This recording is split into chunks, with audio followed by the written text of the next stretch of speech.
Le CEGID, la traduction, c'est Centre d'information gratuit de dépistage et de diagnostic.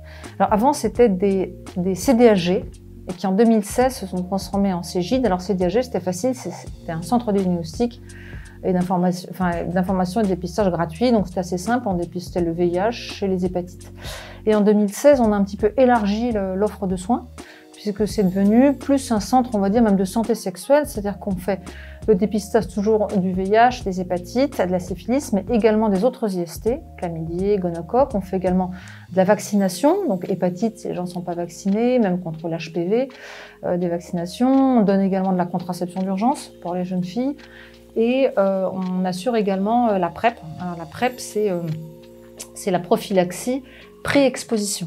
C'est un traitement qu'on donne aux personnes à risque de contracter le VIH et qui permet une efficacité de quasiment 100% quand c'est bien pris. Donc c'est vraiment très très efficace.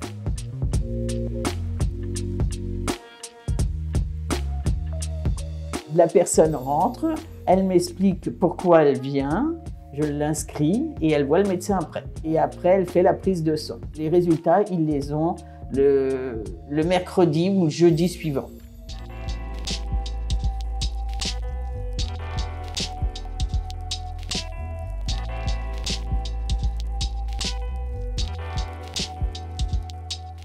Le dépistage dans l'infection du VIH, c'est un des enjeux principaux de lutte contre l'infection aujourd'hui.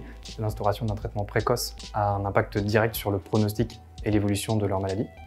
Globalement, quelqu'un qui a le VIH aujourd'hui et qui prend bien son traitement arrive en quelques mois à un stade où le virus est indétectable.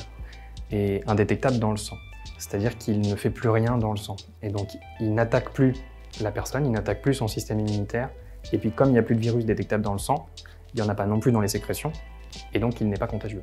La très grande majorité des transmissions VIH est due à des personnes qui ne sont pas au courant, d'où l'enjeu du dépistage.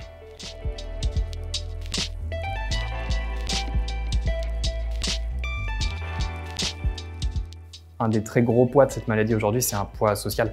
Et à mon avis, c'est un frein au dépistage. Une très grosse partie du travail, c'est de déconstruire toutes les représentations sociales qu'il y a cette maladie. Les gens font directement une association légitime, mais entre le VIH et le sida, et donc avec l'idée que c'est une maladie mortelle, ce qui n'est plus le cas aujourd'hui si on prend bien ces traitements. Il y a aussi le fait que beaucoup de gens, en tout cas de ceux dont on se rend compte en dépistage, sont convaincus que le VIH est une infection qui donne directement des symptômes dès le début de la maladie et dès le début de l'infection, ce qui n'est pas le cas. En fait, la plupart du temps, les gens ne développent pas de symptômes pendant de nombreuses années et ils développent des symptômes uniquement quand on arrive à un stade tardif d'évolution de la maladie, ce qu'on appelle le stade SIDA, et qui est un stade déjà très grave. Tout l'enjeu pour le pronostic direct d'une personne, c'est de pouvoir bénéficier d'un traitement avant d'en arriver à ce stade-là. Plus tôt on est dépisté, mieux on est pris en charge, mieux ça se passe. Ouais.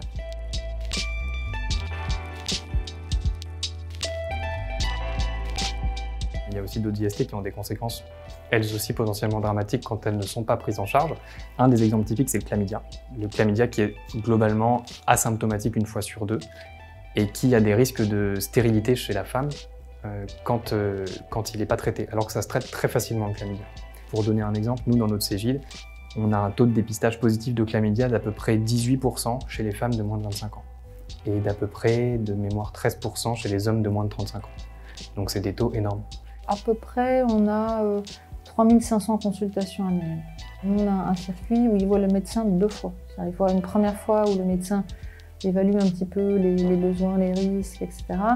Et le rendu des résultats, la deuxième fois. Et je trouve que l'un et l'autre sont très importants. Parce que rendre un résultat positif, c'est super important. Évidemment, vous avez telle infection, le VIH bien sûr, même les chlamydia. Mais rendre un résultat négatif, c'est tout aussi important. Ça veut dire que potentiellement, il y a une prise de risque. Et ce CEGID, c'est bien, c'est négatif, mais il faut le rester, quoi.